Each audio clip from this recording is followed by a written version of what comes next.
cinta Kau selalu, ku tinggikan, ku agungkan selamanya. Yesus, Yesus, Kau sungguh baik. Yesus, namamu indah. Yesus, ku cinta Kau selalu, ku tinggikan, ku agungkan selamanya. Ku mau memujimu, ku selalu pujimu, ku mau menyembahmu, ku selalu sembahmu. Kau yang layak terima semua pujian, kemuliaan hanya bagi Tuhan. Mau memujimu, ku selalu pujimu, ku mau menyembahmu, ku selalu sembahmu. Kau yang layak terima semua pujian, kemuliaan hanya bagi Tuhan.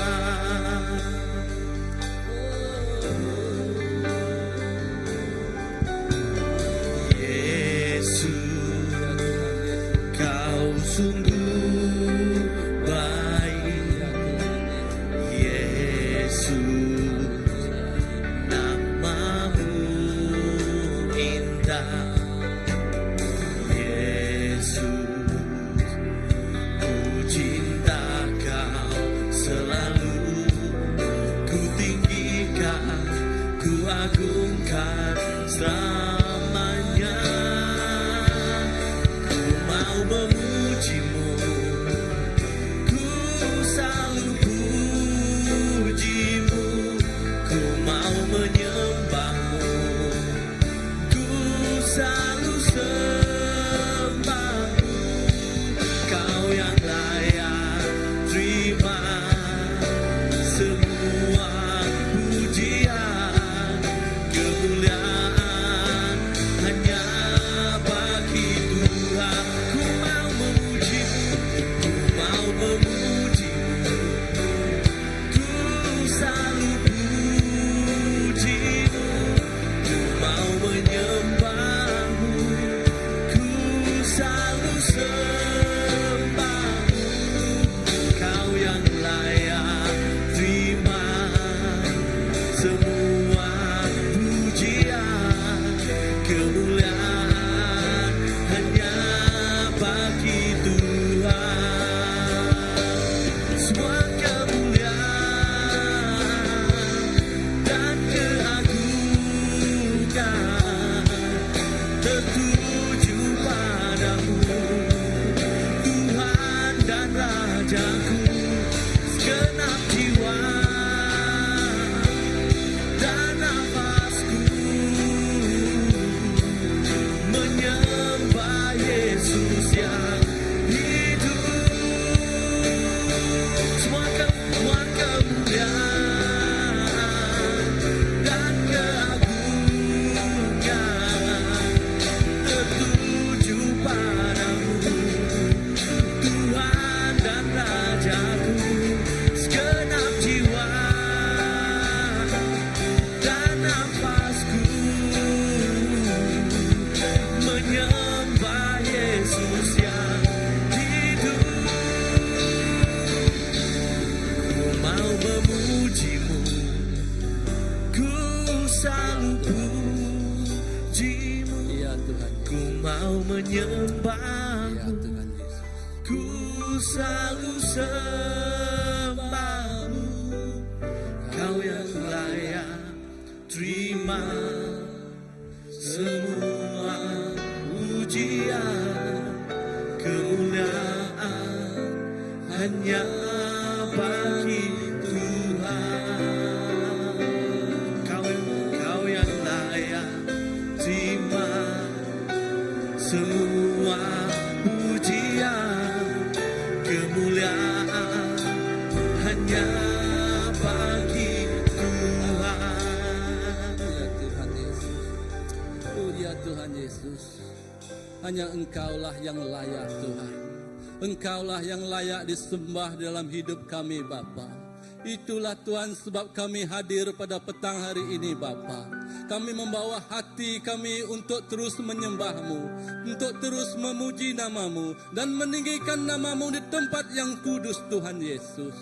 Tuhan, kami percaya setiap jiwa yang hadir pada petang hari ini, Engkau akan mengurapinya Tuhan, penuh dengan sukacita, penuh dengan kedamaian, penuh dengan sorak-sorai, penuh dengan kebahagiaan yang datang dari surga. Oh, yang datang dari surga Bapa, mengurapi setiap kami yang ada di sini Tuhan. Ya Tuhan, tiada apa yang mustahil. Bila kami berjalan melangkah bersama-Mu, kami tidak bersendirian, karena Engkau ada menopang, ada memimpin, ada bersama kami Bapa. Tuhan, kami berdoa, menyerahkan segala Tuhan, oh pujian penyembahan, oh pekongsian firman-Mu ke dalam tangan Engkau Tuhan. Kami percaya dalam segenap apa yang kami perbuat pada petang hari ini Tuhan, semuanya adalah untuk memuliakan nama-Mu Tuhan, semua untuk meninggikan nama-Mu Tuhan, dengan penuh rasa hormat, dengan penuh rasa sukacita yang ada di dalam hati kami Bapa. Terima kasih Tuhan, kami serahkan Tuhan, oh ibadah pada petang hari ini ke tangan Engkau. Di dalam nama Tuhan Yesus Kristus Juru Selamat kami telah berdoa. Amin. Haleluya. Mari kita bersorak-sorai petang ini, memuji Tuhan, kita menyembah Tuhan bersama, sebab Dia sungguh baik, Dia layak dipuji, Dia layak menerima hormat. Mari kita memuji Dia.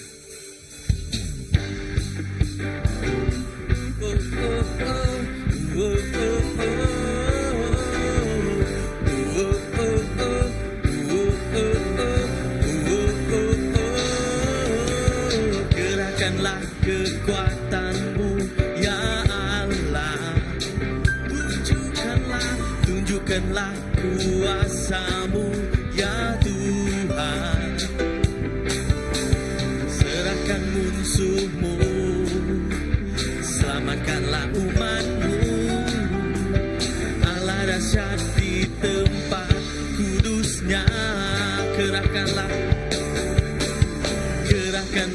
kekuatan-Mu ya Allah,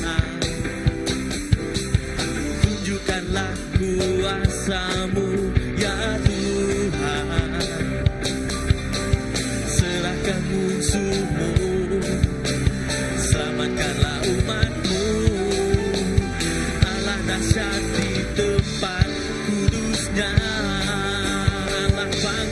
Allah bangkit, bersoraklah. Allah bangkit, bernyanyilah. Musuh dikalahkan, umatnya dibebaskan. Allah dahsyat di tempat kudusnya.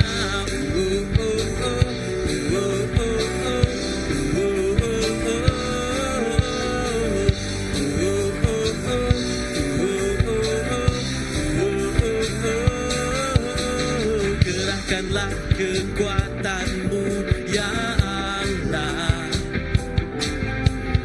tunjukkanlah kuasa-Mu ya Tuhan. Serahkan musuh-Mu, selamatkanlah umat-Mu. Allah dahsyat di tempat kudusnya. Allah bangkit, Allah bangkit, bersoraklah. Allah bangkit, bernyanyilah. Musuh dikalahkan,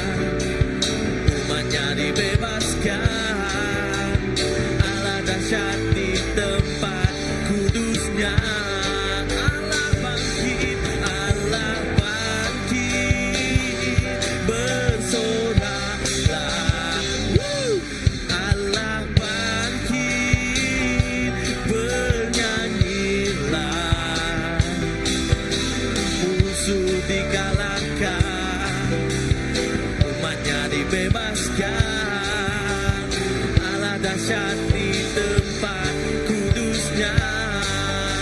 Allah dahsyat, Allah dahsyat di tempat kudusnya. Allah dahsyat di tempat kudusnya.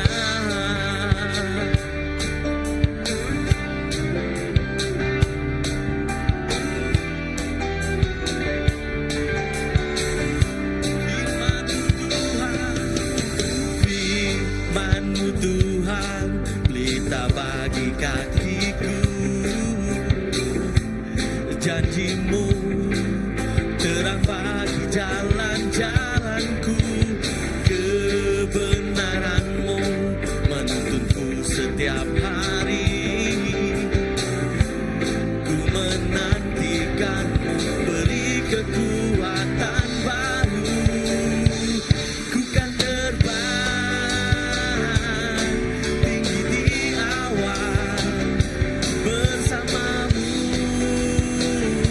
dalam kemuliaan. Sebab firman-Mu, teguh menopang. Ku kan aman dalam-Mu Tuhan.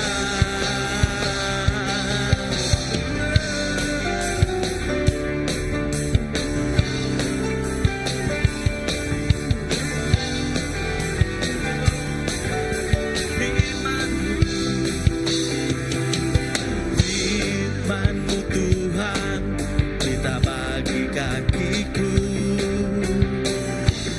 Janji-Mu terang bagi jalan-jalanku. Kebenaran-Mu menuntunku setiap hari. Ku menantikan-Mu, beri kekuatan baru. Ku kan terbang tinggi di awan bersama-Mu dalam kemuliaan. Sebab firman-Mu teguh menopang.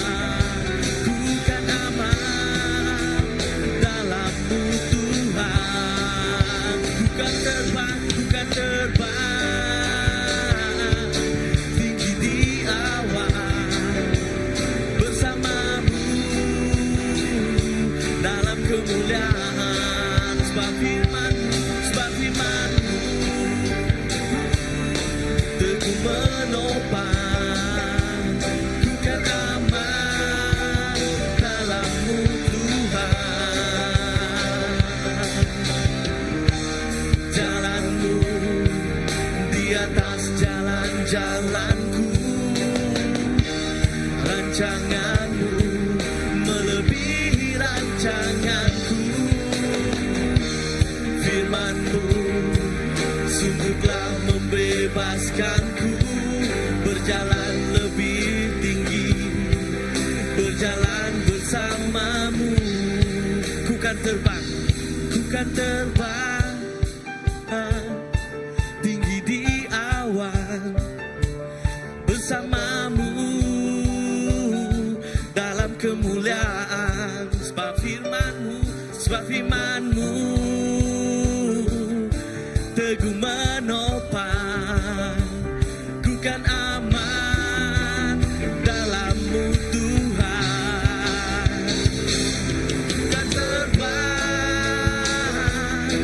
tinggi di awan bersama-Mu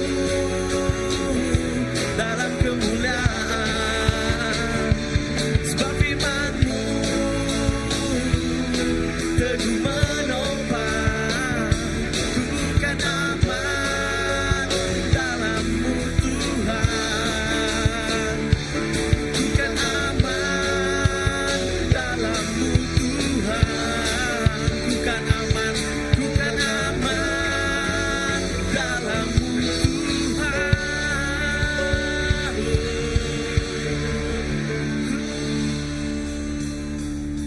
Terima kasih Tuhan. Kami aman dalam-Mu. Terima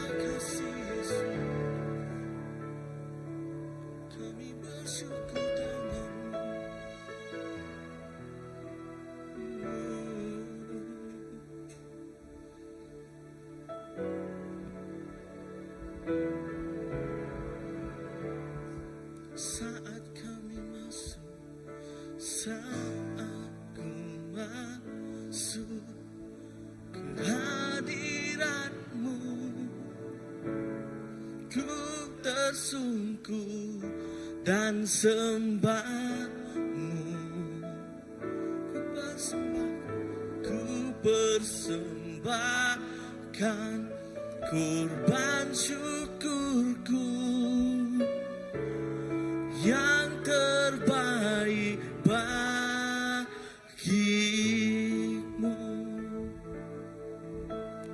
Saat ku masuk ke hadirat-Mu, ku tersungkur dan sembah-Mu. Ku persembahkan kurban syukurku yang terbaik bagimu. Ku bawa korban syukur ke tempat kudus-Mu Tuhan. Hatiku limpah dengan syukur sebab Tuhan baik. Oh, selamanya.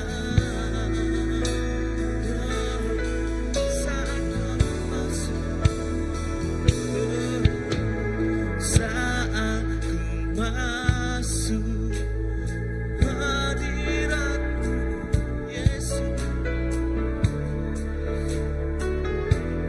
sembah-Mu. Ku persembahkan kurban syukurku yang terbaik bagimu. Ku bawa korban syukur ke tempat kudus-Mu Tuhan. Hatiku limpah dengan syukur sebab Tuhan baik. Selamanya ku bawa korban syukur ke tempat kudus-Mu Tuhan. Hatiku limpah dengan syukur sebab Tuhan baik. Selamanya ku bawa korban syukur ke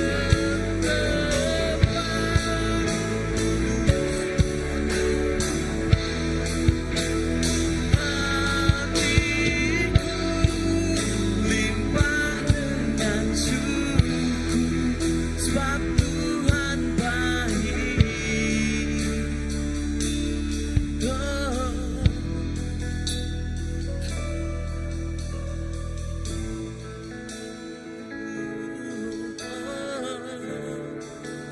Sebab Tuhan baik.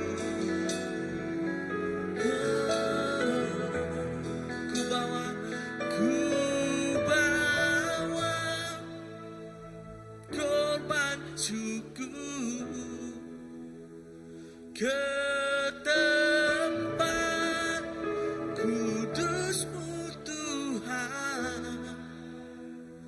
Hatiku limpah dengan syukur sebab Tuhan baik. Oh, sebab Tuhan baik, sebab Tuhan baik.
sebab segala kebaikan-Mu Tuhan, sebab segala pertolongan Tuhan.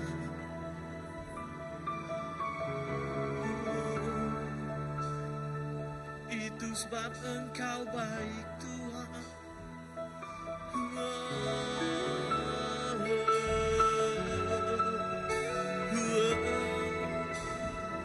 Kau sungguh baik Tuhan.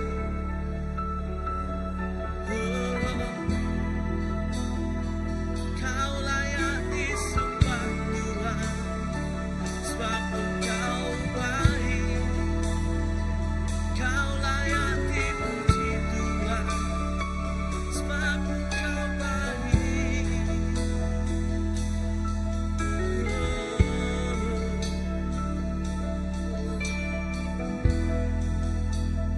Alam semesta menyembah.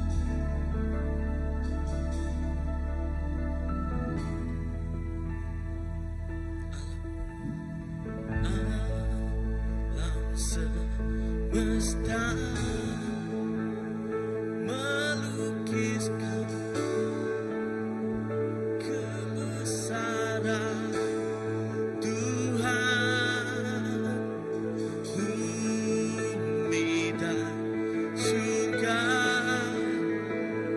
menyanyikan kemuliaan nama-Mu. Hosana, Hosana,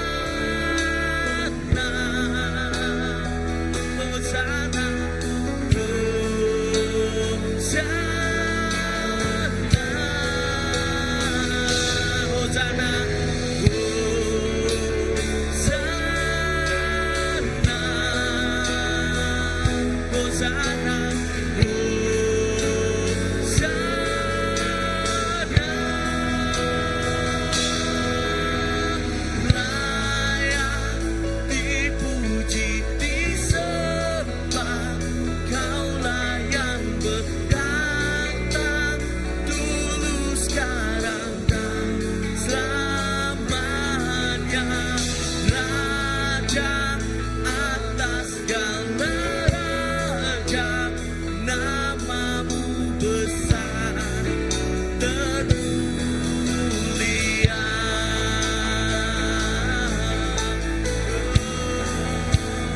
Alam semesta, alam semesta melukiskan kebesaran Tuhan. Bumi dan surga menyanyikan kemuliaan nama-Mu.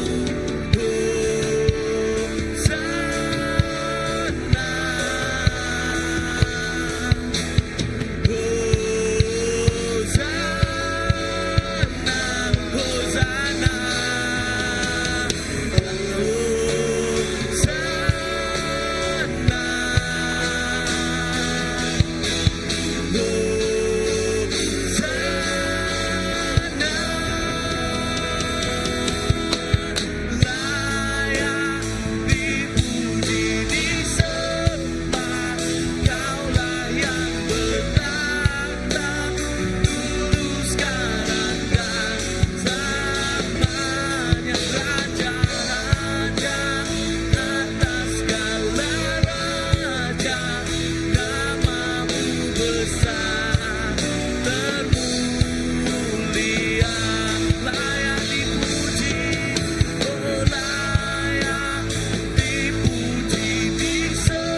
Raja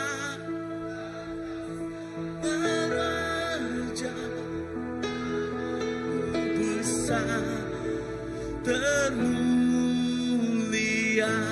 layak dipuji, layak dipuji, disembah.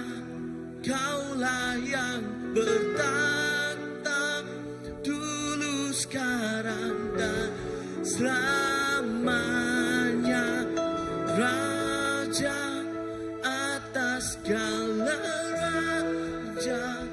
Namamu besar termulia, namamu besar, namamu besar termulia, namamu besar termulia.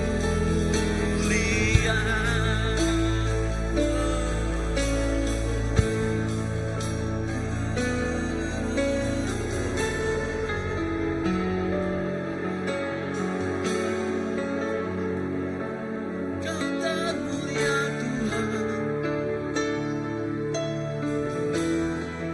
Kau layak dihormati Yesus.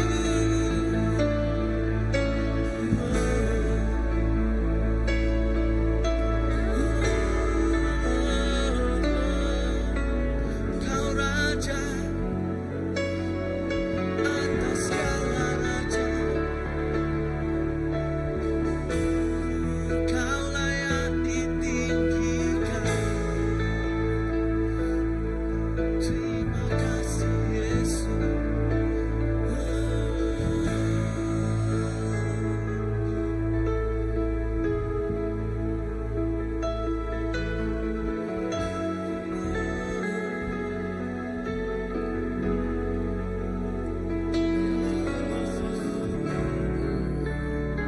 Ya Tuhan Yesus, ya Tuhan Yesus, mari kita memuliakan nama Yesus sekali lagi.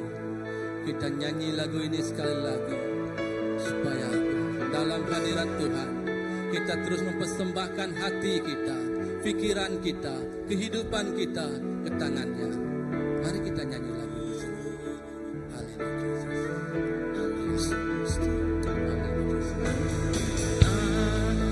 Alam semesta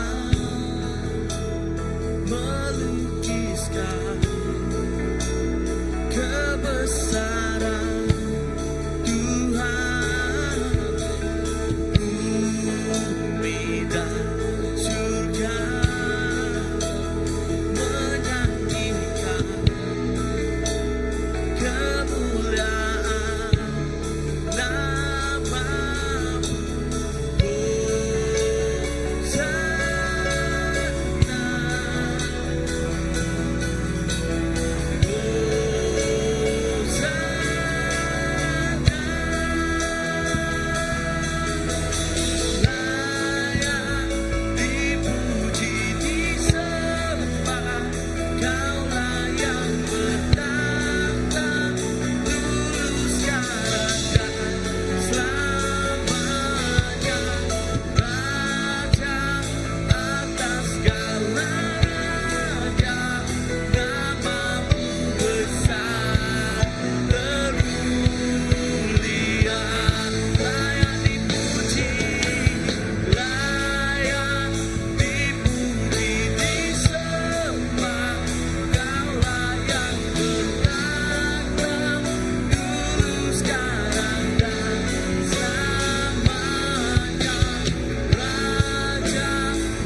Raja Bapa, di atas segala raja.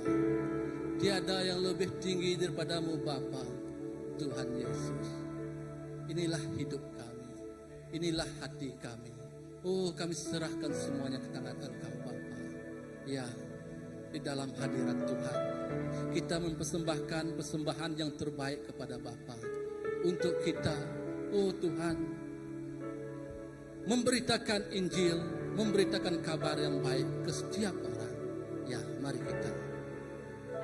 Haleluya Yesus.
Ya Bapa, memang selama-lamanya Engkau baik dalam kehidupan kami Bapa. Kami percaya semuanya Tuhan. Kami dapat melihat segala sesuatu Tuhan, karena kasih-Mu yang Engkau berikan kepada kami Bapa. Tuhan, supaya Engkau terus mengurapi Tuhan, tangan-tangan yang memberi Tuhan, sama ada tidak sempat memberi Bapa. Supaya Tuhan, pemberian ini ikhlas untuk kami Tuhan memuliakan nama-Mu, untuk kami memberitakan Injil baik, kabar baik tentang-Mu Bapa. Setiap jiwa-jiwa yang tidak mengenal Engkau akan terjangkau Tuhan dengan Tuhan pemberian ini Tuhan. Bila kami bersatu mengerjakan kerajaan-Mu Tuhan, perintah-Mu Tuhan, menyebarkan Tuhan ajaran-Mu Tuhan ke serata dunia, ke serata tempat yang kami pergi Bapa. Tuhan, terus berkatilah kami, terus urapilah kami. Biar kami berjalan di dalam hadirat-Mu, biar kami menikmati Tuhan kemuliaan-Mu. Kami bersama dengan Engkau Tuhan. Terima kasih Tuhan untuk hari ini. Kami berdoa Tuhan untuk pastor kami yang ingin berkongsi firman-Mu, supaya Engkau mengurapinya Tuhan. Dengan Tuhan, Tuhan, kebijaksanaan Tuhan untuk menyampaikan Tuhan firman-Mu menjadi firman yang hidup dalam kehidupan kami Bapa. Terima kasih Yesus, di dalam nama anak-Mu Tuhan Yesus Kristus Juru Selamat kami telah berdoa. Amin. Oke, tanpa membuang masa, kita akan dikongsikan firman oleh yang tidak asing lagi. Ini jauh, kita import dari LA juga. Jadi persilakan Pastor Alexis. Oke.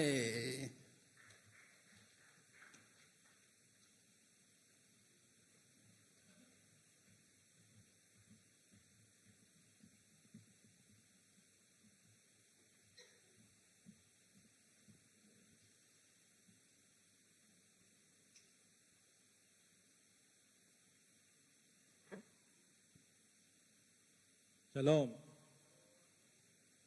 Shalom semua. Macam kurang energi saja. Okay. Shalom.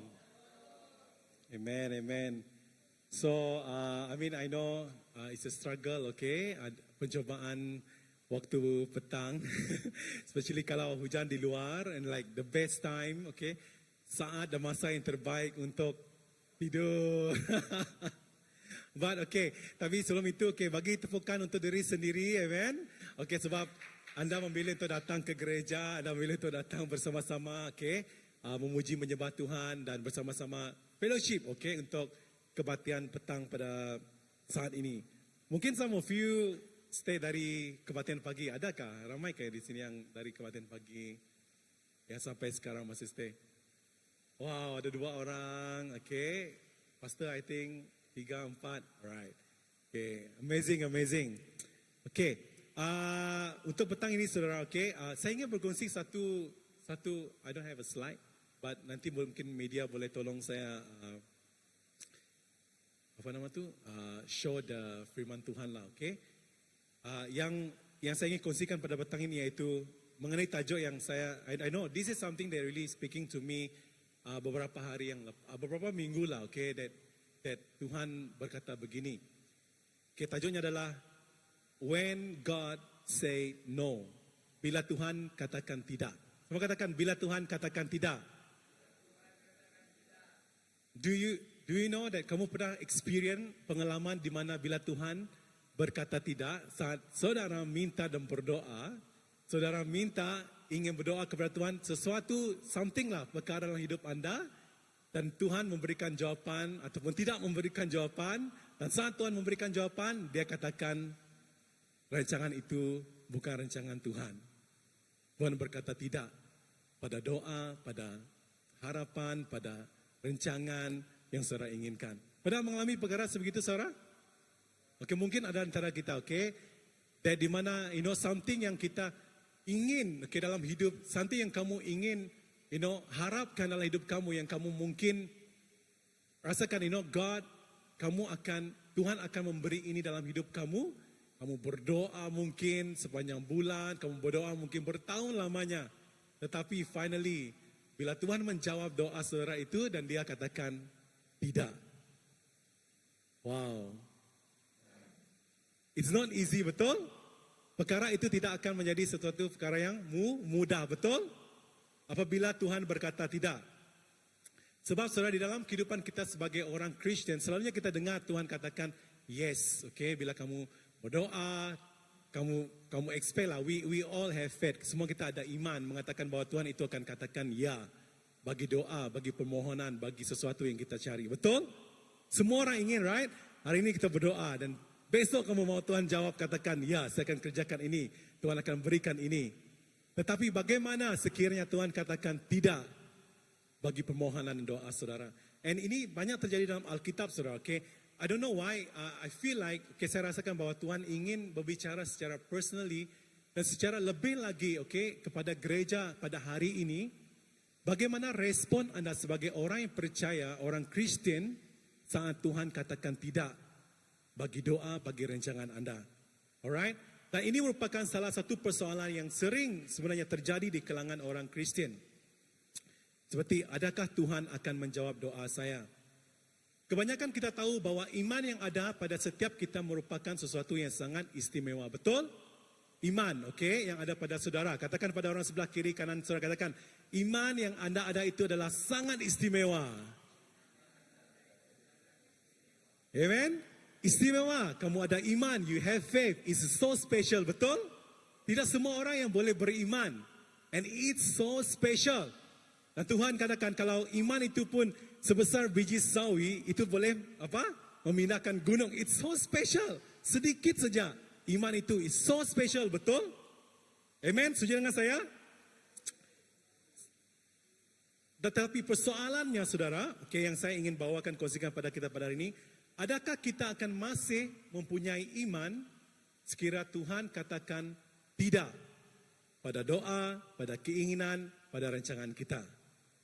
Tadi saya katakan iman itu istimewa, tetapi saat Tuhan mengatakan tidak bagi rancangan saudara, bagi doa saudara, bagi sesuatu yang saudara minta, adakah saudara masih punya iman? Jawab sendiri, okay?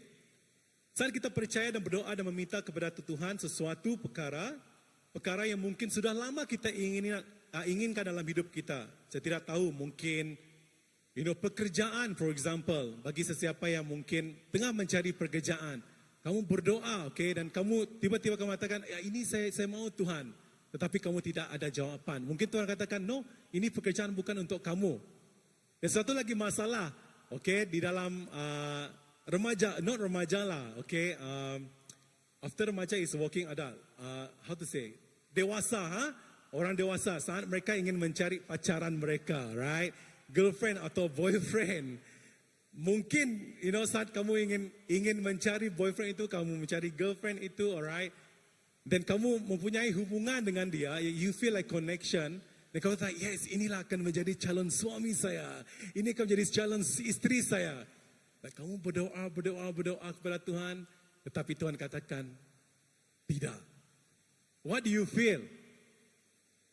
I don't know why. Jangan tanya saya mengapa Tuhan katakan. Mungkin there's so many, okay. Hari ini saudara, orang di gereja bila mereka memiliki girlfriend atau boyfriend di luar sana yang tidak sama seiman dengan mereka, and it's sesuatu cabaran, betul? It's a challenge. Bila kamu tidak punya iman yang sama, contohnya girlfriend kamu ataupun boyfriend, mungkin some of us here, yang sudah berkahwin itu tidak termasuklah, okay? You are out of this. But tetapi yang masih mencari ataupun mungkin dalam perhubungan hari ini saya tidak tahu. Tapi Tuhan katakan tidak. There's so many stories, okay, saya dengar saat saya semasa saya melayani ramai anak muda. Mereka menjadi kekasih sepanjang beberapa tahun dalam hidup mereka. Tetapi saat mereka ingin meneruskan perhubungan itu ke alam perkawinan, and then mereka merasakan bahwa Tuhan katakan, ini tidak sesuai bagi kamu. And which one should you go? Apa yang kamu harus pilih, saudara? Adakah kamu ingin terus memilih untuk bersama dengan orang itu sekiranya orang itu tidak beriman? Ataupun kamu memilih jalan untuk mempercayai Tuhan? It's not easy, betul? Sesuatu yang tidak mudah. Okay, pengalaman saya sendiri, okay. Dulu saya punya, before saya berkahwin dengan istri saya tahu ini, walaupun dia tidak di sini. I have a girlfriend before her. Seorang yang melayani, mengasihi Tuhan, sangat mengasihi Tuhan, powerful prayer, like kalau dia berdoa, satu tempat itu, like merasakan hadirat Tuhan. Wow, I love. Saya merasakan, tetapi, saat kami ingin meneruskan perhubungan itu, saya rasakan ada sesuatu dalam hati saya mengatakan bahwa dia adalah bukan orang yang Tuhan berikan kepada saya. Dan dia pun berdoa dan merasakan perkara yang sama. We love each other, mengasihi satu sama lain, merasakan dia adalah orang paling sesuai. Dan bila Tuhan katakan bahwa kamu harus putuskan hubungan ini, they're like, how? Pasti rasa kecewa, betul? Ada yang tidak rasa kecewa? Pasti rasa kecewa. But Tuhan katakan, kamu harus putuskan hubungan ini. The reasons why, because sebab dia punya visi sendiri dan saya punya visi sendiri. Saya punya panggilan Tuhan sendiri dan dia punya panggilan sendiri. Dan saya tahu Tuhan ada perancangan yang lebih besar lagi. Amen? But how do you deal with that? Bagaimana kamu deal? Bagaimana kamu harus, percaya kepada Tuhan untuk melakukan, melepaskan hubungan itu dan terus memilih untuk percaya, beriman kepada Tuhan ada rancangan yang lebih besar bagi kamu. It's not easy. Sesuatu yang kamu sudah inginkan tapi Tuhan katakan tidak. Adakah kamu masih punya iman saat Tuhan berkata begitu kepada kita, saudara? Dan kamu tahu juga di dalam Alkitab, saudara. Oke, kita lihat. Contoh di dalam Alkitab di mana Tuhan mengatakan tidak. Alright, contohnya pertama, mungkin the media can help me to show the firman Tuhan, okay? The word here. Contoh dalam hidup Raja Daud, okay? Dalam 2 Samuel, kalau kita ada Alkitab, Bible, kita boleh buka kepada 2 Samuel. Alright, 2 Samuel ayat 2 Samuel 12 ayat 15 hingga 23. Right? Ada Alkitab? Sudah 2 Samuel bab 12 ayat 15 hingga 23. Inilah salah satu contoh di mana dalam kehidupan Raja Daud di semasa dia berdoa berpuasa, saat anak dia, anak Raja Daud jatuh sakit. Dan dia berdoa, dia berpuasa, dia meminta kepada Tuhan agar anak itu disembuhkan. Sebab anak itu sakit. Tetapi apa yang terjadi, saudara? Terlihat di sana, nanti saya akan baca. Anak itu tidak disembuhkan. Raja Daud berpuasa, Raja Daud berdoa meminta kepada Tuhan agar anak yang dia kasihi itu disembuhkan. Tetapi anak itu tidak disembuhkan, anak itu mati. Bagaimana respon Daud, saudara, sebagai seorang bapa? Pasti dia rasa sangat bersedih, betul? Dia meminta, he prayed, dalam bahasa Inggeris is more powerful. Dia katakan, David prayed, so that the son boleh disembuhkan, agar anaknya disembuhkan. Dia bukan saja berdoa, tapi berpuasa. Tetapi bila Tuhan menjawab kepada Raja Daud bahwa permohonan dia itu tidak, Tuhan ada rancangan yang lebih special dan dia tidak sembuhkan anak itu. Wow. Sometime in our life, sesuatu yang kita inginkan, kamu berdoa, kamu berpuasa, kamu minta daripada Tuhan, tetapi Tuhan katakan tidak. It's something that is never easy, betul? Bukan mudah, saudara. Kita lihat, sama-sama kita baca dalam 2 Samuel 12. Mungkin seorang boleh tolong saya baca? Our pastor here, boleh tolong baca? Suara dia best. Alright? Mungkin boleh pakai mic. Thank you. Oke, 12, 15. Hingga 23, boleh? Oke, boleh. Kemudian Nathan pun pulang ke rumahnya. Lalu Tuhan menulahi anak yang dilahirkan bekas istri Uria bagi Daud, sehingga sakit tenan. 16. Daud memohon kepada Allah oleh kerana anak itu. Dia berpuasa lalu masuk ke dalamnya, dan berbaringlah dia di tanah semalam suntuk.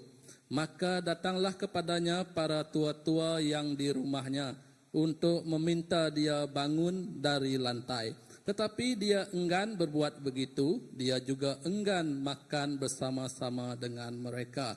Ayat 18, pada hari yang ketujuh anak itu mati, namun para pegawai Daud takut memberitahukan hal itu kepadanya, bahawa anak itu sudah mati. Sebab mereka berkata, lihat ketika anak itu masih hidup, kita telah berbicara kepadanya, namun dia tidak memperdulikan perkataan kita. Bagaimana pula kita dapat memberitahunya bahawa anak itu sudah meninggal? Jangan-jangan dia mencederakan dirinya. Mencelakakan. Mencelakakan, Right? ya, di sini mencederakan. Mencelakakan. Iya. Continue, Ya, mencelakakan dirinya. 19, tak kala Daud mengerti anak itu sudah mati ketika dia melihat bahawa para pegawainya sedang berbisik-bisik. Daud pun bertanya kepada para pegawainya, anak itu sudah meninggal dunia? Jawab mereka, sudah. Daud pun bangun dari lantai, dia mandi dan mengurapi dirinya dan bertukar pakaiannya. Dia masuk ke dalam rumah Tuhan dan sujud menyembah. Selepas itu pulanglah dia ke rumahnya, dan atas permintaannya disajikan roti kepadanya. Dia pun bersantap. Berkatalah pegawainya kepadanya, apakah maknanya segala yang dibuat tuanku ini? Oleh kerana anak yang masih hidup itu engkau berpuasa dan menangis. Tetapi sesudah anak itu meninggal dunia, tuanku bangun dan makan. Jawab dia, sewaktu anak itu hidup, aku akan berpuasa dan menangis. Kerana fikir aku, siapa tahu Tuhan akan mengasihi aku, sehingga anakku tetap hidup. Namun sekarang dia sudah meninggal. Kenapakah aku harus berpuasa? Dapatkah aku menghidupkannya lagi? Beta yang akan pergi kepadanya, tetapi anakku tidak akan pulang kepadaku. Alright. Kita tahu kan the background of the story, di mana Daud, berdoa kepada anaknya yang sakit. Dia bukan saja berdoa tetapi dia berpuasa. Alright, sebab anaknya yang sakit itu. Dan saat dia berpuasa, saudara, dia percaya dia sangat mengasihi Tuhan. Kita tahu Daud adalah seorang yang sangat mengasihi Tuhan di sini, alright? Amen. Kenal Daud? Raja Daud, right? I think most of us know siapa Raja Daud. Tetapi saat dia berdoa agar anaknya itu disembuhkan, tetapi apa yang Tuhan berikan kepada Daud, anaknya itu tidak disembuhkan. Bahkan anak itu telah mati. One of the things sometimes di dalam kehidupan, we don't know. Tuhan bekerja secara misteri. Nobody know hati Tuhan, saudara.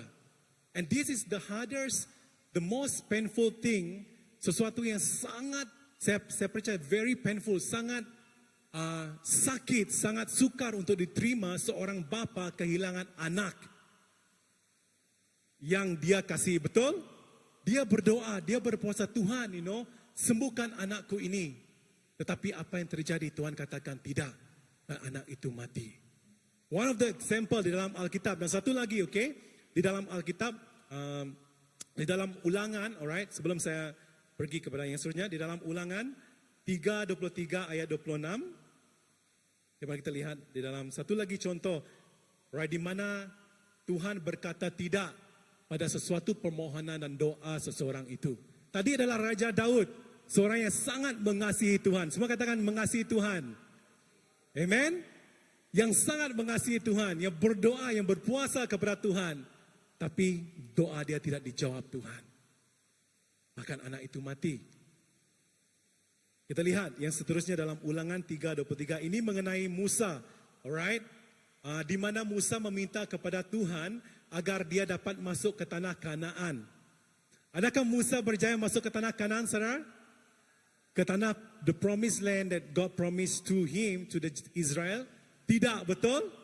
Dia berdoa. Dia adalah orang yang mengerjakan sesuatu yang luar biasa bagi bangsanya, saudara. Tetapi dia berdoa, dia katakan, Tuhan, saya ingin masuk ke tanah Kanaan itu. Tetapi permohonan itu tidak diterima oleh Tuhan. Wow. We can read later, we don't have to read it. But nanti kita boleh baca sendiri di rumah, okay? Walaupun Musa mengerjakan sesuatu yang besar bagi bangsanya, bahkan Musa menyaksikan perbuatan Tuhan yang luar biasa, amen. Dia membawa Israel, okay, keluar daripada tanah Egypt kepada, ke new phase, pergi ke tanah Kanaan, di mana Tuhan pernah berjanji kepada Musa sendiri bahwa dia akan membawa bangsanya. Tetapi saat dia sendiri berdoa kepada Tuhan, memohon kepada Tuhan agar dia boleh pergi ke tanah Kanaan, tetapi Tuhan tidak menjawab permohonan Musa itu. Bahkan Tuhan katakan, kita boleh lihat dalam 3:23 ayat 26. Alright. Okay, saya akan baca, okay, ayat 23. Juga pada waktu itu aku mohon kasih karunia daripada Tuhan, demikian, ya Tuhan Allah, engkau telah mulai melihatkan kepada hambamu ini kebesaranmu dan tanganmu yang kuat. Alright. Sebab Allah manakah di langit yang di bumi yang dapat melakukan perbuatan-perbuatan perkasa seperti engkau. Dan ayat 25 katakan, biarlah aku menyeberang dan melihat negeri yang baik, okay, yang di seberang sungai Yordan, tanah pegunungan yang baik itu dan gunung Libanon. Dia ingin menyeberang, dia memohon kepada Tuhan agar dia boleh menyeberang dan pergi ke tanah Kanaan. Kita lihat ayat seterusnya, apa yang Tuhan katakan, saudara? Ayat 26. Tetapi Tuhan murka terhadap aku. Dia katakan, Tuhan murka terhadap dia, okay, oleh kerana kemudian tidaklah mendengarkan permohonan Musa. Dan we know Moses end up tidak dapat melangkah ke tanah Kanaan. He want to go. Dia berdoa, dia meminta kepada Tuhan. Tetapi doa dia tidak dijawab oleh Tuhan. Bahkan Moses mati di luar daripada tanah Kanaan. Wow. Dia menyaksikan perbuatan yang luar biasa, saudara. Ya, and Moses adalah antara salah seorang yang pertama kali yang bersemuka dengan Tuhan sendiri. Betul? Face to face with God. Orang yang dipilih Tuhan. Tetapi, sekali lagi saya katakan, sometimes, bila kita ada memiliki permohonan atau doa sesuatu, tetapi Tuhan tidak menjawab doa itu. But why? Mengapa? I don't know why, but I think one thing that I know yang saya boleh share dengan saudara semua. Sebab jalan dan rancangan Tuhan itu jauh lebih besar daripada rancangan kita sendiri. Nobody knows. Tuhan miliki cara dia bekerja is very mystery, betul? In a very mysterious way. It seems like Tuhan, wow Tuhan, why you do this, you know? Betul kan? Kalau secara like logical, like why you do this? Mengapa tadi Daud berdoa, you know, he even someone that close to you berdoa, tetapi mengapa Tuhan tidak mendengar doa dia? Dan kepada Musa juga. Why? Dia bawa orang lain keluar, tapi dia sendiri tidak pergi ke tanah Kanaan. And then semua berkata, why?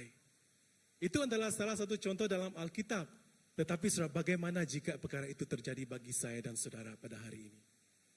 Something that we want, sesuatu perkara yang kita ingini, sesuatu perkara yang kita impikan, sesuatu yang kita ingin doakan agar Tuhan boleh memberi, ya, I bless you with this.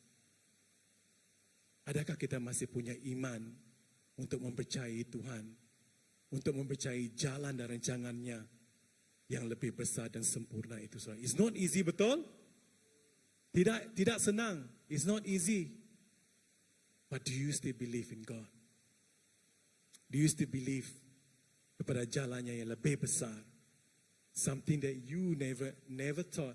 Tetapi saya percaya saudara, saat Tuhan mengerjakan itu bagi hidup kita, you know, sekiranya dia katakan tidak, and you know, Tuhan katakan tidak, dia ada rancangan yang jauh lebih besar, amen? Jauh lebih luar biasa, amen? Jauh lebih istimewa, jauh lebih indah, saudara. Amen?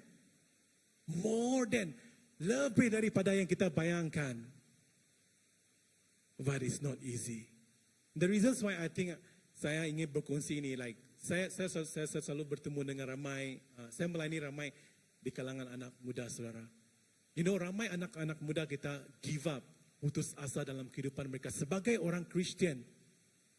Okay?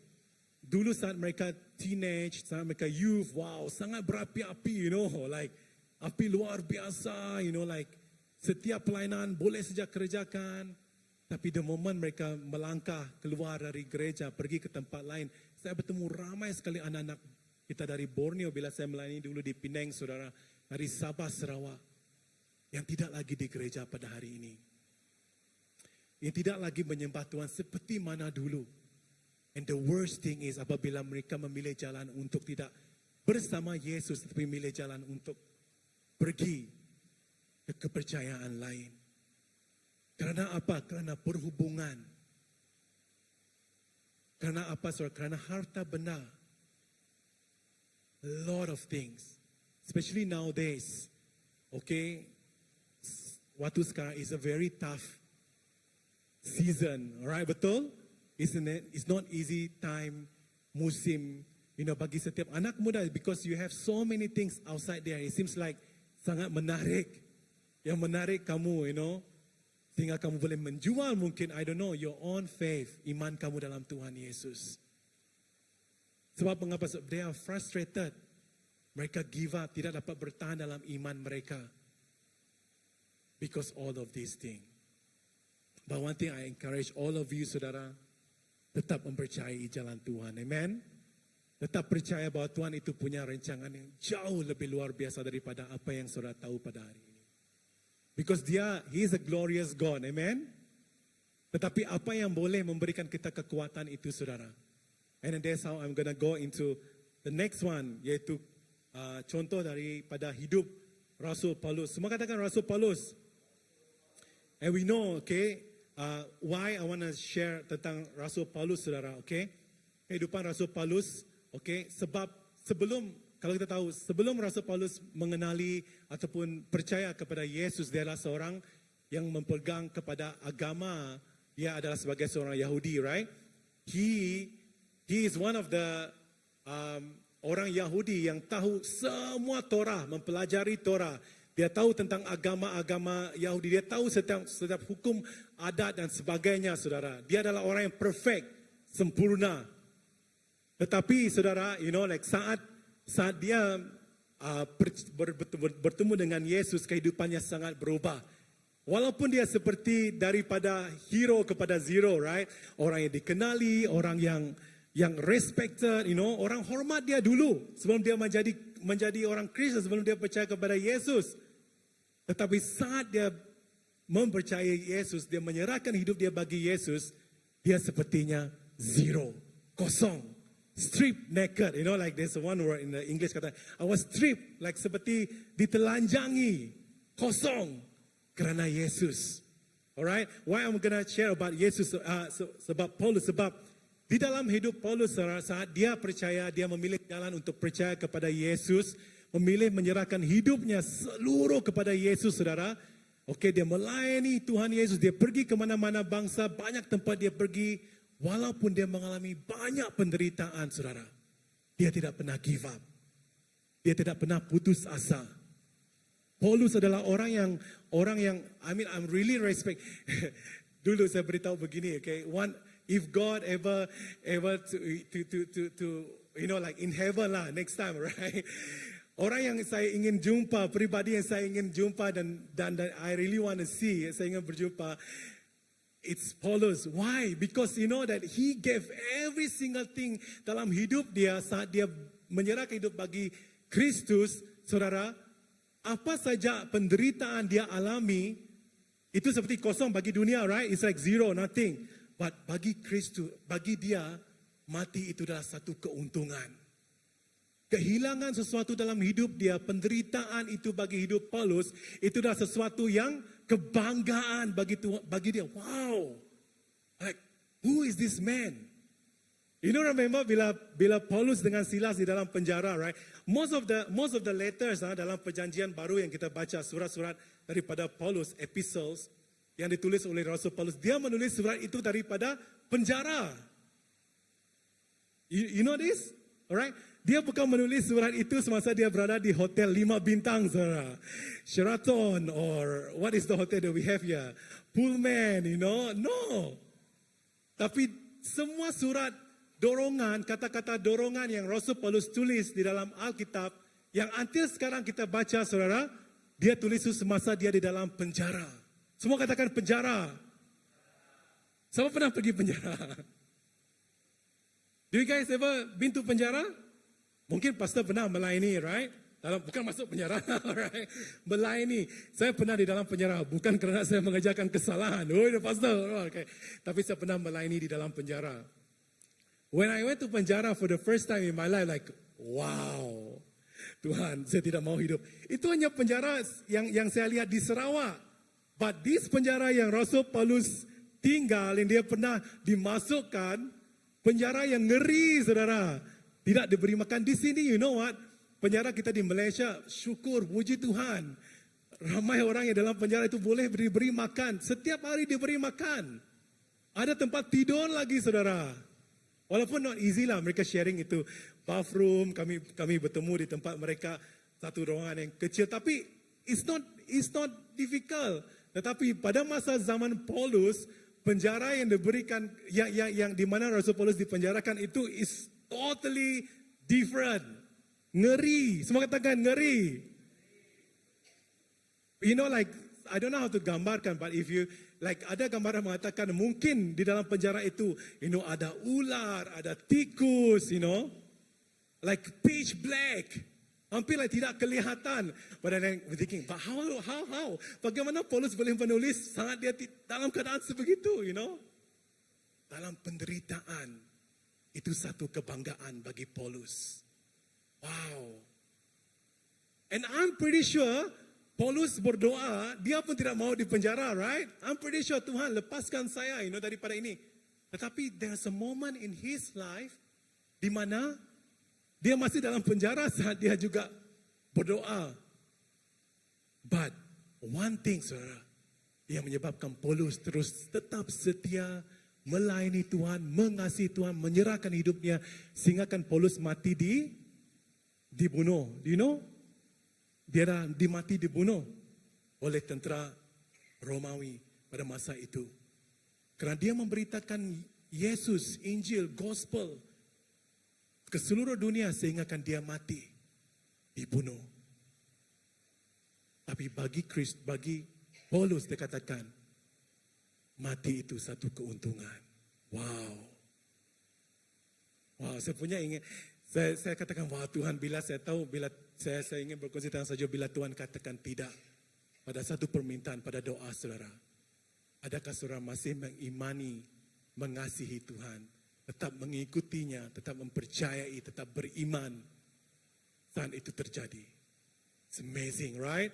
Saya sendiri saat saya share ini dengan saudara semualah, it's also something that I took to myself, yang saya pelajari. But one thing yang menyebabkan Paulus tetap ingin melayani Tuhan, saudara. You know, kita lihat, di dalam antara penderitaan yang Rasul Paulus temui, kita baca dalam 2 Korintus. Kita lihat 2 Korintus bab 11. Kita lihat lagi dalam firman Tuhan dalam Bible kita, dalam Alkitab, 2 Korintus bab 11 ayat 25 hingga 28. Mungkin Pastor Nelo boleh tolong baca lagi, 2 Korintus bab 11 ayat 25 hingga 28. No, we can read, mungkin boleh baca daripada dulu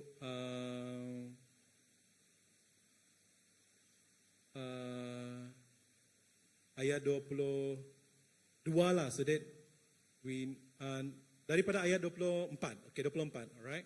24. Ya, 2 Korintus 11 ayat 24. ya, boleh.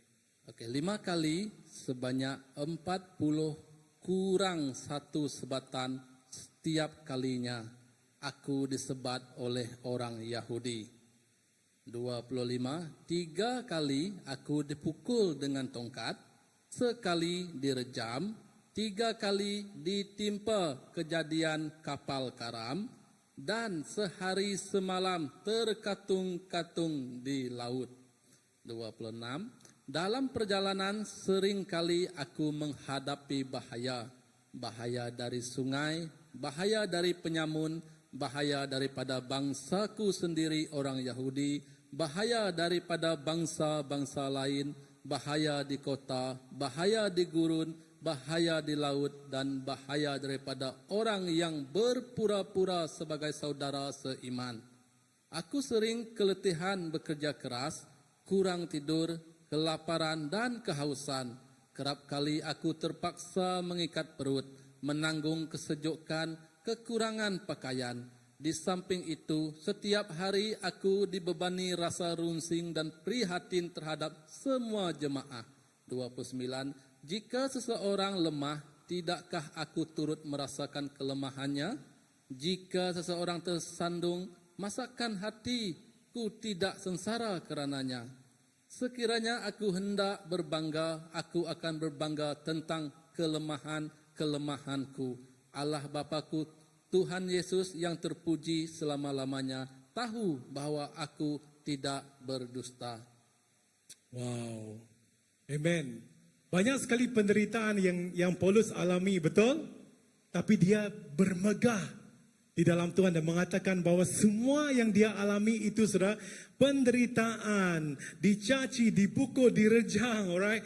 Bahaya maut menimpa, ada kapal terhempas dan sebagainya.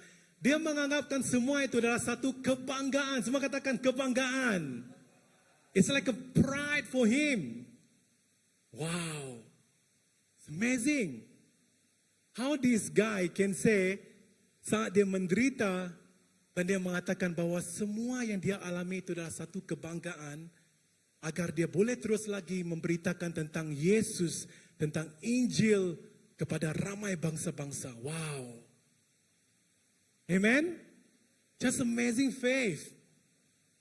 Saya percaya beberapa kali dia berdoa, the reason why I'm saying this because di dalam kita lihat lagi dalam 2 Korintus, bab 12, the next chapter, di dalam bab 12, ayat 7 hingga 10. This is one of the one of the things yang Rasul Paulus dia berdoa, dia minta kepada Tuhan. He pleaded, okay, 3 times. Di situ dikatakan dalam firman Tuhan, 3 kali dia berdoa meminta kepada Tuhan agar dia disembuhkan daripada, it's called a thorn of a flesh, duri dalam daging. Tetapi Tuhan tidak memberikan kesembuhan baginya, bahkan tidak membawa itu lari daripada Tuhan. Kita lihat sekali lagi dalam 2 Korintus, alright, 2 Korintus 12 ayat 7 hingga 10.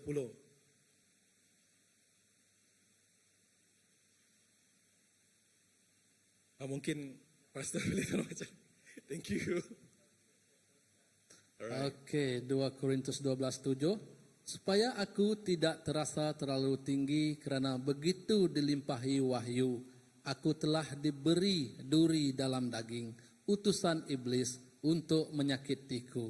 8. Sudah 3 kali aku memohon kepada Tuhan supaya siksa ini disisihkan daripadaku. 9. Tetapi firman-Nya, cukuplah kasih karuniaku bagimu, karena kekuatanku menjadi sempurna di dalam kelemahan. Oleh itu, aku paling rela berbangga tentang kelemahan-kelemahanku, supaya kuasa Kristus menaungiku. Oleh itu, aku rela menanggung pelbagai kelemahan, celaan, kesempitan, penganiayaan, dan kesusahan untuk Kristus. Kerana apabila aku lemah, ketika itulah aku kuat. Wow. Saat aku lemah, ketikalah itu aku kuat. Wow. Amen, saudara. Saat Paulus merasakan kelemahan, dia katakan saat itulah ia kuat. Sebab tadi berkata di dalam ayat itu mengatakan bahwa 3 kali dia berdoa agar duri di dalam daging itu dilarikan daripada Paulus. Tapi apa respon Tuhan kepada dia? Tuhan tidak melarikan, kan? The thing still stuck dengan dia, masih lagi tinggal di dalam Paulus.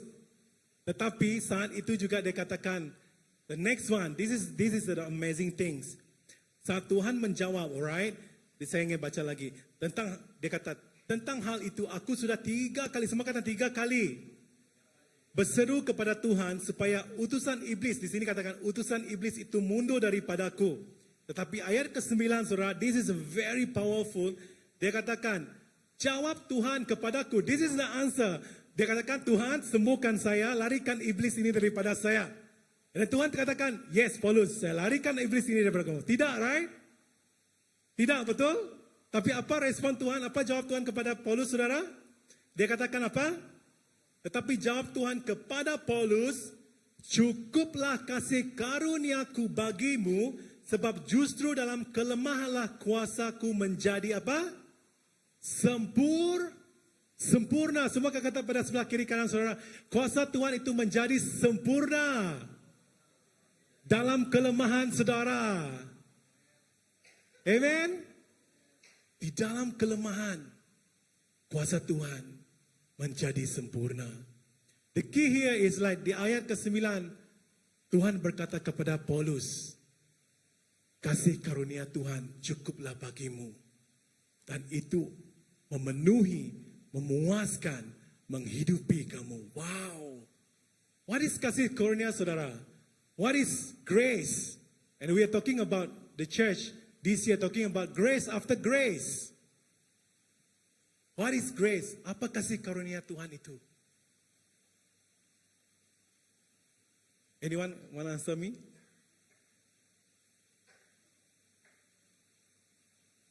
Cukuplah kasih karunia Tuhan bagimu. Pada next one kita lihat, dan Paulus meresponi sebab Tuhan menyatakan itu cukup, kasih karunia aku cukup bagimu. Dan dia katakan, aku akan berbangga dalam kelemahanku. What is kasih karunia? Is it sesuatu yang kamu perlu bayar? Adakah kasih karunia itu sesuatu yang kamu perlu bayar? Kamu harus bayar, what is it? Atau adakah suatu kasih karunia itu adalah sesuatu yang Tuhan berikan kepada kamu? It's a gift. It's a gift. Wow. Tadi kita menyanyikan lagu betapa baik Yesus. Kebaikan Tuhan itu tidak boleh dibayar dengan mata uang, dengan apa sekalipun dalam dunia ini, saudara. Amen. Paulus saat dia meninggalkan apa yang dia ada dalam dunia, pangkat, kefahaman, kemahiran dan segala yang dia ada.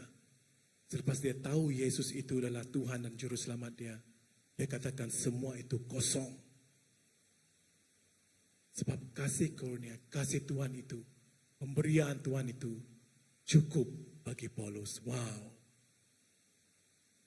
How we deal hari ini, bagaimana kita merasakan, saudara, sebagai orang yang percaya pada hari ini. What do you stand? Saat kamu tahu bahwa pemberian Tuhan bagi saya dan saudara itu adalah percuma. And God come to us not because Tuhan datang ke dunia bukan kerana kita memberitahu Tuhan, hey Tuhan, come and save me. No, right? Tuhan terlebih dahulu mengatakan bahwa saat kamu masih berdosa, saya sudah datang mengampuni kamu. Wow. When God, Jesus choose to come untuk datang ke dunia ini, saudara, saat he don't have to come to be a savior. That's it, But he choose to come untuk saya dan saudara agar kita boleh hidup yang boleh kekal, yang kekal, agar kita mempunyai hubungan dengan yang istimewa dengan Tuhan. Wow. Such amazing God that we worship today. Amen. Sangat luar biasa, saudara. That's why I encourage all of you, walaupun sometimes dalam kehidupan kamu berdoa, kamu minta, kamu menangis, kamu berpuasa, sometimes mungkin jawapan Tuhan itu tidak jelas ataupun dia beritahu saat dengan jelas tidak. Mungkin seperti mana tadi dikatakan kepada saya, like perhubungan saya yang mungkin is not sesuai untuk saya, katakan tidak. We have to respond kepada panggilan dan kepada rancangan Tuhan itu. Sebab rancangan Tuhan itu jauh lebih baik, jauh lebih luar biasa, jauh lebih sempurna.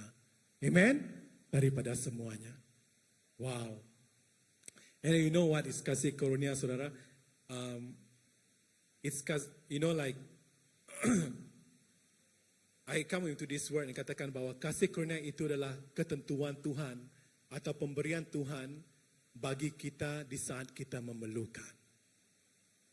Is pemberian Tuhan saat Anda memerlukan pemberian dia, bukan kehendak kita. Most of the time we say that rancangan I want this, but it's not. But Tuhan yang memberi, bukan rancangan kita tetapi rancangan Tuhan yang terjadi bagi hidup kita. What is the best? Jawapan itu ada pada diri kita sendiri, saudara. And when I read, I know about the life of Paul, and it's amazing.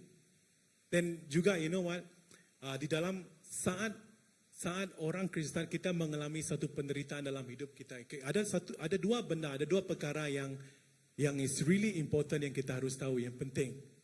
And ada dua message actually. There's two message only that will come and appear to us saat kita mengalami penderitaan, kesusahan ataupun saat saudara berdoa tetapi Tuhan katakan tidak atau Tuhan tidak mendengar, bukan mendengar. Tuhan mendengar tapi dia tidak menjawab seperti mana yang kita mahukan.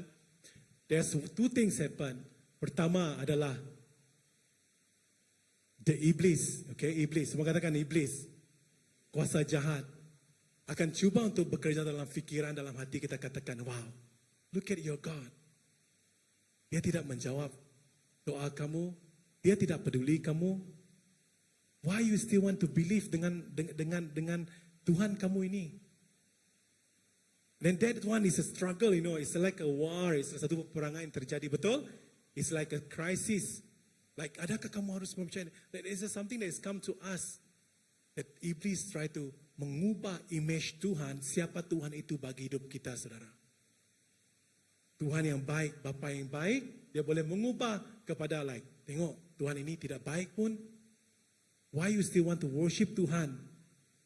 Why you still want to go to church pukul 3 petang hari Sunday? You can just relax, wah, hari hujan, stay rumah. No, just example, okay? Why you still want to serve God walaupun orang tidak melihat kamu? Mungkin pastor, Tidak katakan well done, good job. Why you still want to go to toilet and bersihkan toilet? Why you still not want to menyapu setiap hari Minggu, like for example di rumah Tuhan? Why you still want to go to prayer meeting? Why? Tiada pun Tuhan jawab kamu. One thing, iblis, the devil, ingin bekerja dalam fikiran kita, saudara. And another thing is, this is amazing. You can remind the devil, mengingatkan kepada iblis, bahwa message semua itu yang dia try to, like bagikan kepada kamu, condemn kamu, remind back to the devil, remind back to the iblis, katakan bahwa message itu tidak akan kekal. Mengapa? Because the second thing is like, kamu percaya, kamu tahu bahwa Tuhan ada rancangan yang lebih baik bagi kamu. Which one you trust? Mempercayai Tuhan itu jauh lebih baik daripada mempercayai apa yang di dunia luar sana. Amen, saudara? That's why we see Paulus sanggup mengalami penderitaan, sanggup diperintah. You see, Jesus himself, he died for us on the cross. Dia mati di kayu salib, saudara. Sanggup menerima penderitaan. He don't have to. Don't have to feel this way. Don't have to go through that penderitaan. Tapi dia sanggup. Sebab saudara dan saya. Sebab dia tahu bahwa rancangan Tuhan itu harus terjadi. Dan dia ingin membawa kita kembali kepada Tuhan. Amen. This is what God wants. Saat saudara mengalami penderitaan, mungkin mengalami, there's something that yang kamu doakan, that you cannot accept mungkin, ataupun sesuatu yang mungkin kamu masih tunggu di dalam hadirat Tuhan, di dalam kepercayaan dengan Tuhan. Keep, terus mempercayai rancangan Tuhan. Amen. Terus berpegang teguh, terus berjalan, terus percaya. Nah, apa yang bestnya, saudara, sebab kekuatan kita itu bukan dari kita sendiri. Saat kamu percaya Tuhan itu berjalan dengan kamu. Tapi kekuatan Tuhan itu yang menguatkan kamu, saudara. It's not our own strength. Our fail, our daging boleh menjadi lemah, betul? Tetapi roh Tuhan yang memberi kekuatan bagi kita. Yang membuatkan kita ingin terus berjalan, melayani Tuhan, menyembah Yesus. To a greater level, Not only just sebagai orang yang datang untuk ke persekutuan, tetapi lebih lagi mengenali isi hati Tuhan. Dan setiap mereka ini, saudara, mereka dapat mengenali isi hati Tuhan sebab mereka melalui semua penderitaan sebegini. You know what? I told the youth, I told anak-anak muda, selalu saya berkata begini, jika dalam hidup kamu tidak ada pernah memiliki ataupun mengalami krisis, like perdebatan, like you feel like there's something, a crisis di dalam kehidupan rohani kamu adalah terlalu senang. You live in a complacency. Kamu hidup dalam keadaan yang sangat senang. You know what, devil iblis tidak akan interested dengan kamu, Kalau kamu orang yang, yang sama saja, he will not interested to you, like, it's okay lah, you do whatever you want. But saat kamu press in, saat kamu press on, saat kamu mempercayai Tuhan, mengasihi Tuhan lebih dalam lagi, menyembah Tuhan lebih dalam, mengenali isi hati Tuhan lebih lagi, melayani Tuhan lebih lagi. That is how dia tergugah, that's how dia rasa takut. But remind the devil, because Tuhan ada bersama dengan kamu dan rancangan Tuhan itu jauh lebih amazing, luar biasa. Amen. Dan the best thing is like, Tuhan sudah memberikan kasih-Nya yang sempurna bagi semua kita, saudara. No matter what, mungkin kamu gagal, mungkin kamu pernah mengalami, failure in your life. Tetapi, semua itu menjadi satu kebanggaan bagi semua kita. Seperti mana Paulus katakan, semua apa yang dalam hidupnya yang lepas, itu adalah seperti tiada apa-apa lagi. Sebab mata dia tertuju kepada Yesus, fokus kepada Yesus, dan dia ingin terus mengasihi Tuhan sepanjang hidup dia. Amen? Amen, saudara? Wow. It's amazing, right? It's not easy, but saat saudara mempercayai Tuhan itu punya dan Tuhan itu memiliki, Dia tahu yang terbaik bagi semua kita, amen. Yang terbaik bagi Tuhan terbaik bagi kita tidak semestinya itu terbaik bagi Tuhan. So what do you want? Adakah kamu ingin hanya baik bagi saya atau kamu ingin tahu terbaik yang Tuhan berikan bagi kamu? It's a life, it's a journey.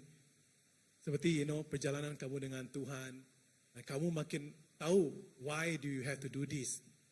Mengapa kamu harus melakukan ini in a way that kamu mengasihi Tuhan, you honoring God when you choose this path.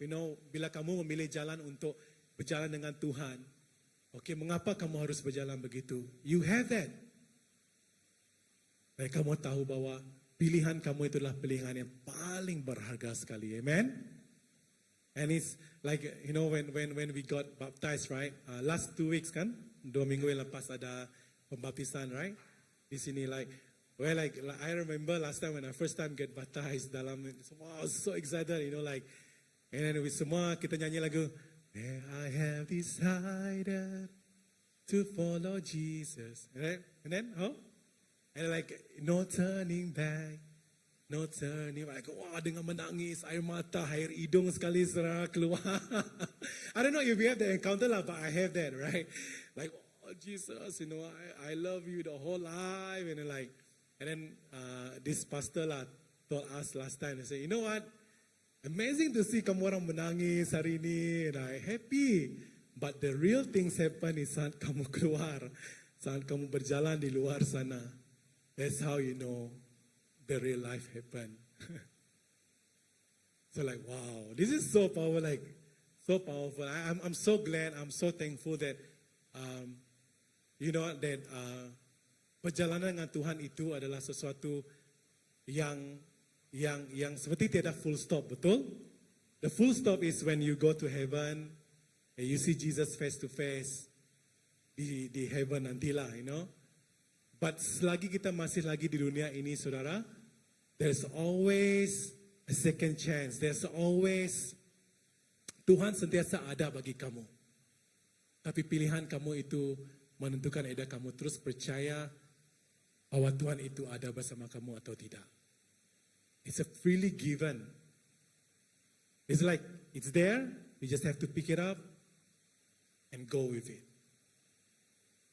Wow. Amen? Masih dengan saya, saudara? Alright. Then, hampir habis lah, okay? Almost lah.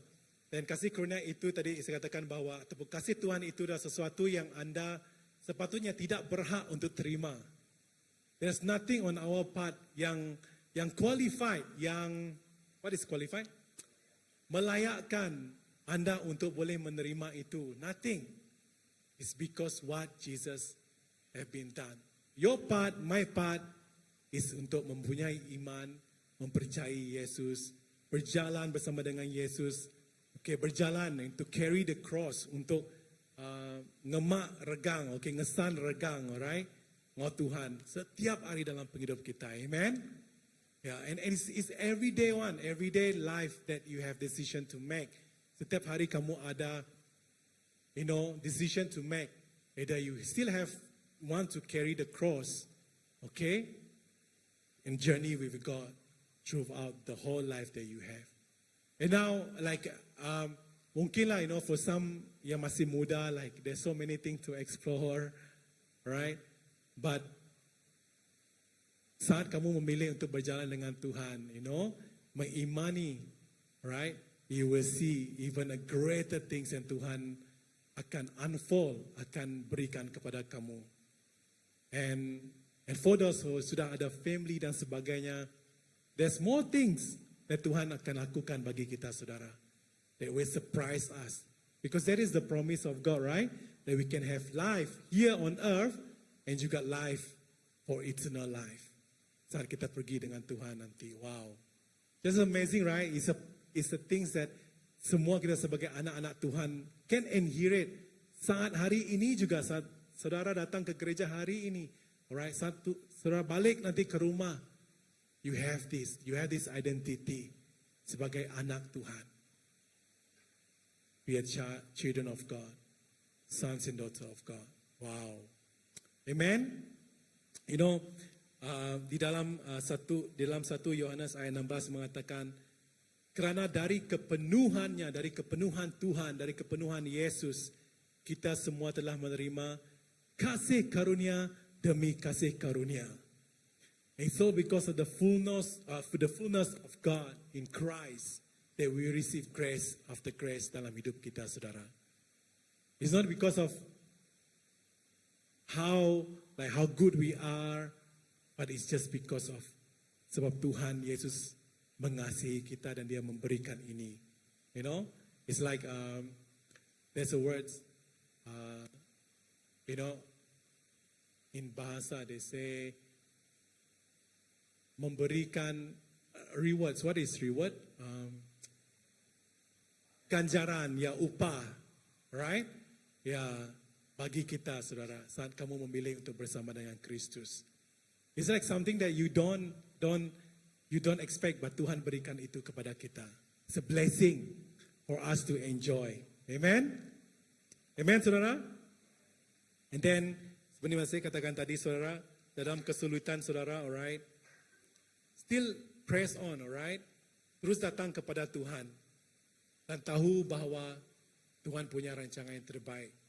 Walaupun Tuhan katakan tidak. When God say no to something in your life, it doesn't mean that He doesn't love you. Amen? Bukan semestinya Dia tidak katakan Dia tidak mengasihi kamu. But Iblis will tell us the other way around. Iblis akan katakan, tengok Tuhan kamu. He don't care about you. Tapi remind the Iblis back, no, it's not true. I am fully loved by God. Saya dikasihi Tuhan, saya disayangi Tuhan. Amen? That you can walk your journey through with God. Then, sebab di dalam Paulus katakan tadi, kuasa Tuhan itu menjadi sempurna saat di dalam kelemahan Rasul Paulus. Saat kita lemah, kita menjadi kuat. Sebab yang memberikan kekuatan itu adalah bukan daripada kita, tetapi daripada Tuhan. Amen, saudara? Then, the last one, apa yang kita boleh tadi, just to summarize, okay? We can ask the worship team to come. Then I can summarize apa yang kita boleh pelajari melalui hidup Rasul Paulus. Alright? Tadi pertama adalah saat apa yang kita boleh pelajari melalui hidup Rasul Paulus saat Tuhan menyatakan tidak dalam hidupnya. Pertama adalah kesembuhan kehidupan rohani itu, dengan baik-baik saudara, kesembuhan kehidupan rohani itu jauh lebih penting dari kesembuhan tubuh jasmani Paulus. Amen? Pertama, kesembuhan kehidupan rohani itu jauh lebih penting dari kesembuhan tubuh jasmani Paulus. Paulus tidak dilepaskan daripada misteri, the thorn of the flesh, duri dalam daging. Tetapi dia terus press on. Sebab yang Tuhan actually interested with, yang Tuhan is like dia mau kita terus bertumbuh di dalam rohanian kita. Amen. Di dalam iman kita dengan Tuhan. Right? Because dia menjaga, saudara, dia menjaga. And I believe in the healing, and I believe Tuhan boleh menyembuhkan. If that God want. Amen. Dengan kehendak Tuhan sendiri, dia boleh melakukan kesembuhan. He is God. But what we learn daripada hidup Rasul Paulus ialah kesembuhan kehidupan rohani itu jauh lebih penting dari kesembuhan tubuh jasmani Paulus. Walaupun 3 kali dia meminta agar disembuhkan dari sakitnya, tetapi Tuhan tidak memulihkan tubuh jasmani, tetapi Tuhan memulihkan roh, memulihkan hati Paulus, renewing, dan membuatkan dia lebih dipenuhi dan dia dipuaskan oleh karena kasih karunia Tuhan. Amen.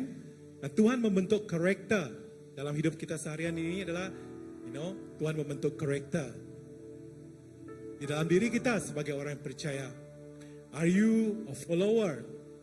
Adakah kamu seorang yang mengikut Yesus, atau adalah kamu seorang yang hanya mengikut teman-teman yang mengikut Yesus? God want that some character dalam hidup kita itu diubah. The ultimate visions actually dalam hidup ini adalah ingin menjadi serupa seperti Yesus. Amen. This is what we want. Kita ingin menjadi serupa seperti Yesus. Amen, saudara. Dan kedua, alright, dengan ini baik, Tuhan tahu bagaimana memberikan keseimbangan kepada beban dan juga memberi berkat. Dan juga Tuhan tahu, okay, apa itu keseimbangan jika saudara mengalami penderitaan dan juga Tuhan memberi kemuliaan. Maksudnya, dia tahu, Tuhan tahu itu ada balance dalam beban dan juga berkat. Betul? There's a beban, there's also berkat. Dan juga tahu, Tuhan juga tahu dalam penderitaan saudara, pasti akan ada kemuliaan yang diberikan. You know that? That's why there's the best about being orang Kristen, you know. We are not someone yang hanya dipenuhi dengan kata-kata manis, you know. Like you say, oh, kamu diberkati selalu, you know, like.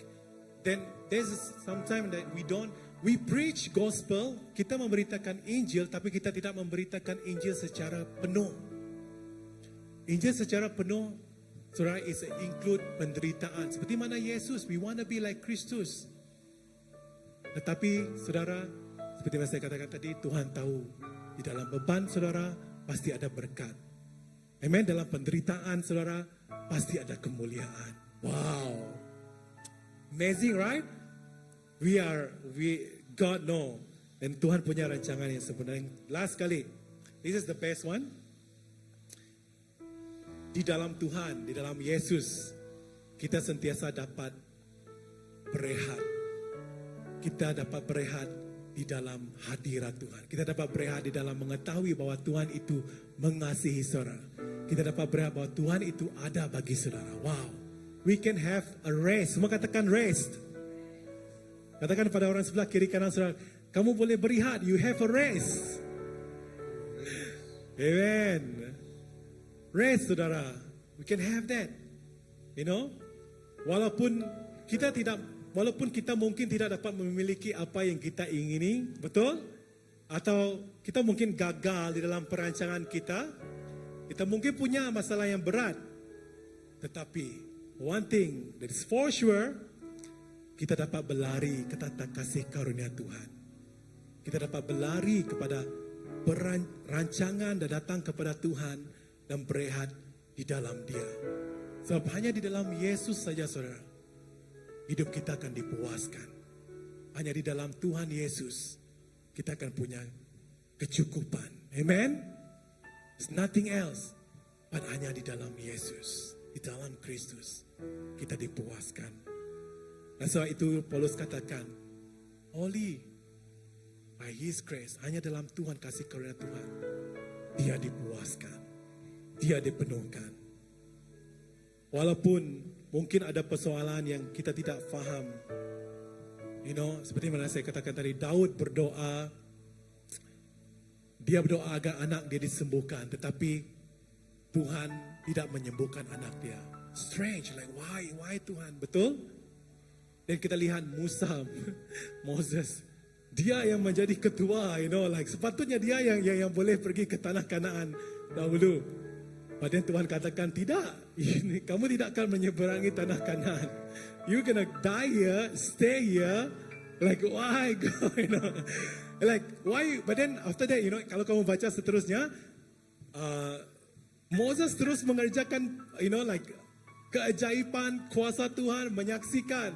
Walaupun Tuhan katakan, no, you're not going to go to tanah Kanaan. Like, mungkin Moses boleh kata, Tuhan, mengapa? Kalau macam itu, tidak apalah. Pilih sajalah orang lain. Saya tidak mau lah melayani kamu Tuhan, you know. He can, right? But he keep press on. Sebab dia tahu Tuhan punya rencana yang lebih besar daripada keinginan Musa sendiri. Dan Paulus, orang yang megah, sebagai orang Yahudi yang tahu semua hukum Taurat, dia tahu semua hukum Taurat. Orang respect, dia adalah seorang yang sangat benci dengan Kristus, you know. Dia benci dengan gereja, dia benci dengan orang yang percaya kepada Tuhan. Di dalam perjalanan dia untuk ingin menganiaya orang yang percaya, membunuh orang yang percaya, Tuhan bertemu dengan Paulus. Wow. Tuhan encounter, God encounter, Jesus encounter Paul. Sehingga kan lepas itu dia menerima revelasi yang baru, wahyu yang baru. Dan sebab itu saat itu saudara, dia memilih untuk tidak lagi melihat apa yang di belakang, tapi itu terus memilih berjalan bersama dengan Kristus. Sehingga dia mati dibunuh. Dia menganggap kekurangan itu, kelemahan itu adalah kekuatan bagi dia.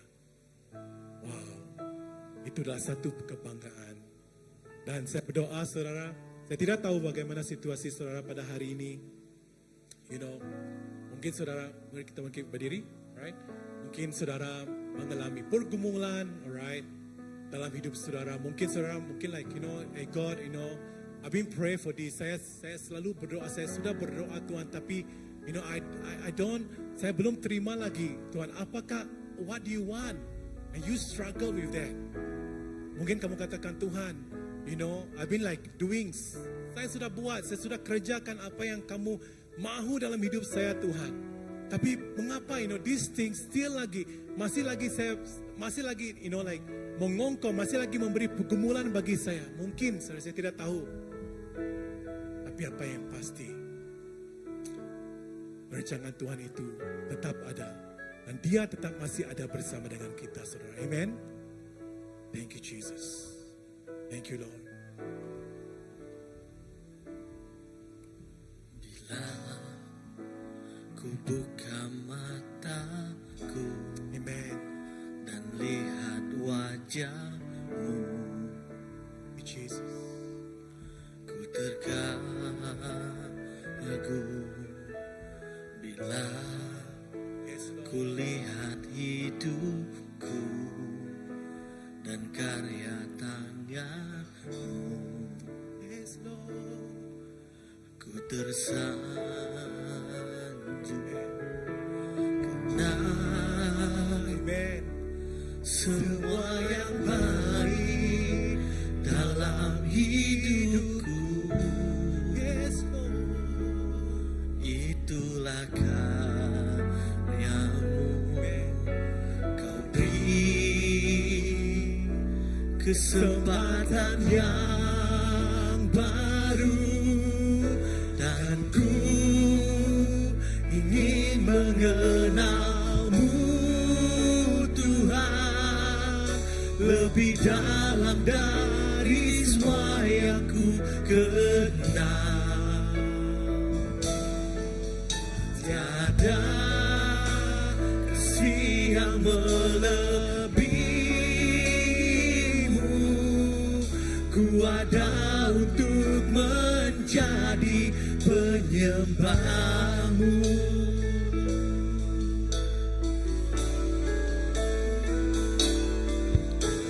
Bila Thank you, Jesus. buka mataku dan lihat wajahmu, Yes, Jesus, kami terkagum akan kebaikan-Mu. ku terkagum. Bila ku lihat hidupku Dan karya tanganmu, kami tersanjung. tersanjung karena Semua yang baik. semua yang Kita baik terus menyembah Tuhan saat ini, saudara. dalam Come on. hidupku, Oh, itulah karya-Mu.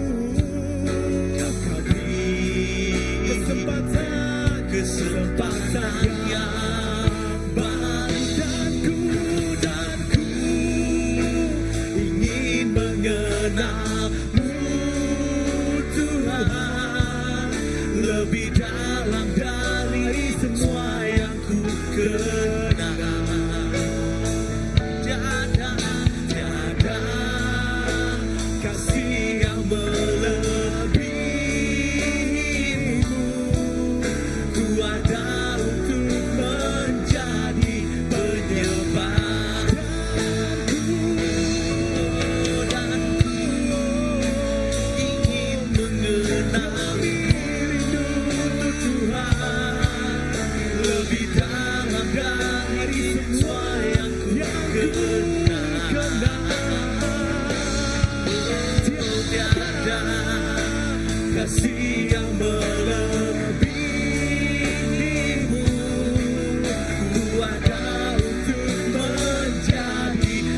menyembah. Kita terus menyembah Tuhan saat ini, saudara. Aku ingin mengenal Tuhan lebih dalam dari semua yang ku kenal. Oh, tiada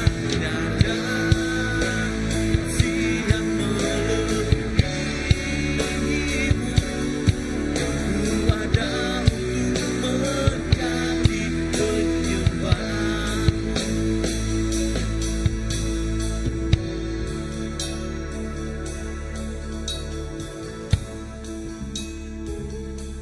Haleluya. Bapa, terima kasih. Terima kasih kepada firman-Mu Tuhan yang mengingati, yang dan mengingatkan kepada kami bila Engkau mengatakan tidak.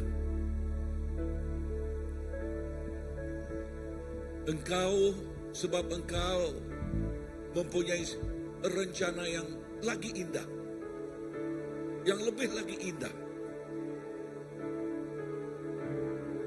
dan lebih lagi baik untuk anak-Mu. Engkau mengenal atau mengetahui yang terbaik.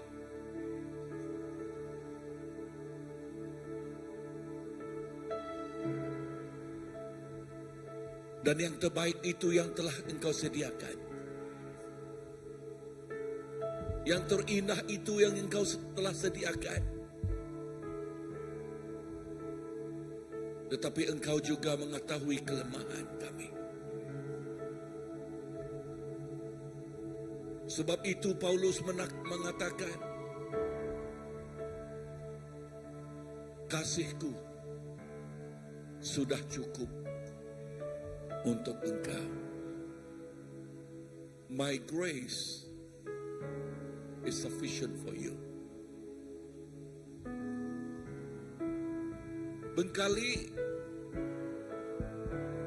kesakitan di dalam dagingnya itu masih di tubuhnya, tetapi kehidupan rohaninya lebih lagi bertumbuh. Lebih lagi dia fokus kepada kebenaran Tuhan. Dan yang menyebabkan Paulus, he start well and he end well. Dia bermula dengan baik dan mengakhiri kehidupannya dengan baik. Bapa, terima kasih. Saya menyerahkan setiap kami di sini kepada tangan Engkau. And you know what is best for your children. Man, my prayer right now, Lord, that indeed your best is coming. Your best is filling us. Your best is the one that you gave to us. Tuhan, terima kasih. Terima kasih Bapa. Terima kasih Yesus. Dan ini kami minta di dalam nama Yesus Tuhan dan Juru Selamat kami sudah berdoa. Semua katakan Amen, amen, amen, amen. Amen. Mari kita duduk dan menyerahkan ada pengumuman dan terus doa ya. Oke, terima kasih Pastor. Ada pengumuman?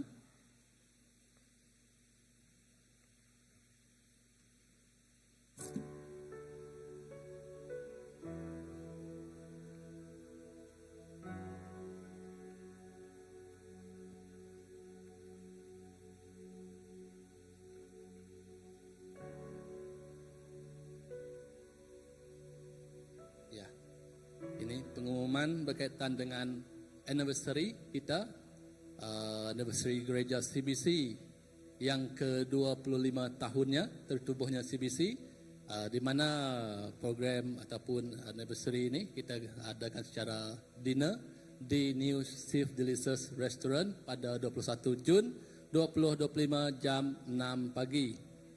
6 petang, silap lah, PM betul. Oke. Maafkan saya. Ya, harga tiket RM60 untuk satu kursi, satu kursi lah, bukan satu table tu RM600. Untuk tiket berkenaan kita telah habis agihkan, cuma tunggu respon sama ada terjualnya ataupun tidak tiket berkenaan. Pada 8 Jun 2025 itu tarikh akhir untuk penyerahan tiket ataupun wang yang daripada hasil jualan tersebut. Nah, ini berkaitan dengan fundraising dan 25 tahun anniversary Gereja CBC. Okey, seterusnya. Okey, kita juga akan adakan pada 24 Mei 2025 yang ini berkaitan dengan global focus, iaitu fokus dengan gereja fokus gereja dengan fokus global. Ini bersama dengan Dr. Allen. Yang ini adalah kesinambungan dari modul 1, 2 dan 3. Yang ini adalah modul yang keempat. Ini terbuka juga kepada yang baru hendak menyertai, adalah dialu-alukan untuk turut serta bersama melayani ataupun belajar daripada modul yang keempat ini. Saya percaya pada sesi itu nanti juga mungkin dia akan ada penerangan awal dia dari modul 1, 2, 3 secara sepintas lalu sampai modul keempat. Ya, kalau dia tanya untuk modul kedua, ketiga, benda mungkin kita akan kena ingat balik lah. Jadi dia akan beri penerangan ringkas untuk yang 1, 2, 3. Jadi dialu-alukan semua untuk turut serta dalam modul ini. Yang ini adalah kehadiran adalah percuma, tiada bayaran dikenakan. Okey, next. Okey, yang ini pula adalah Next Gen for the Nation. Yang ini diadakan pada 26 hingga 28 Jun 2025 bertempat di Christ Baptist Church, iaitu gereja kita sendiri. Ini berkaitan Next Gen yang diadakan pada ada yang terkini adalah yuran telah diturunkan kepada RM50 per seorang. Maksudnya seorang bayar yuran RM50. Boleh berhubung dengan Pastor Olivia, Pastor Nicholas dan Pastor Daniel. Okey, next. Yang ini juga adalah kebangkitan kebangunan rohani.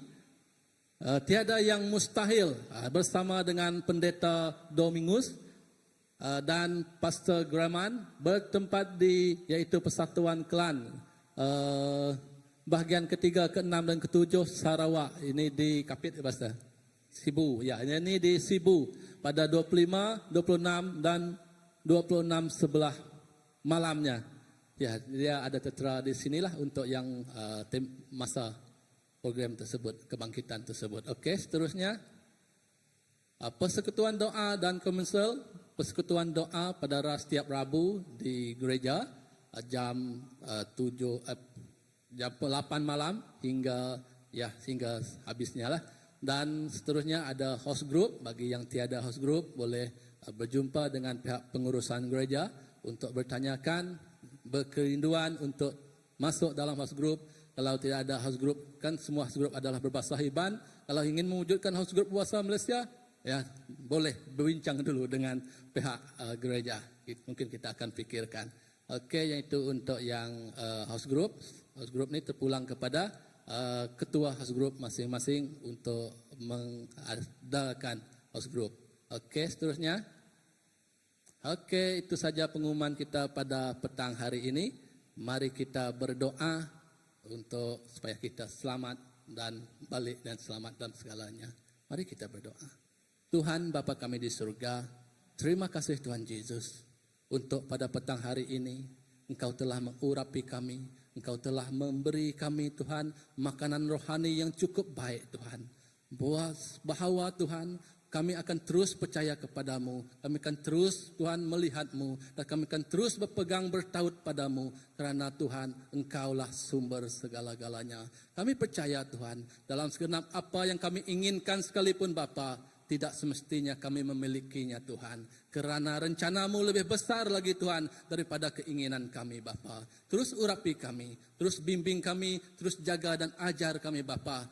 Apabila kami keluar dari tempat ini Tuhan, Engkau akan mempermudahkan segala urusan kami, mempermudahkan segala sesuatu yang kami lakukan Bapa, supaya tiada yang yang terkecuali dari Tuhan, jagaanmu Tuhan. Tuhan berkatilah kami. Terima kasih Tuhan untuk ibadah pada petang hari ini.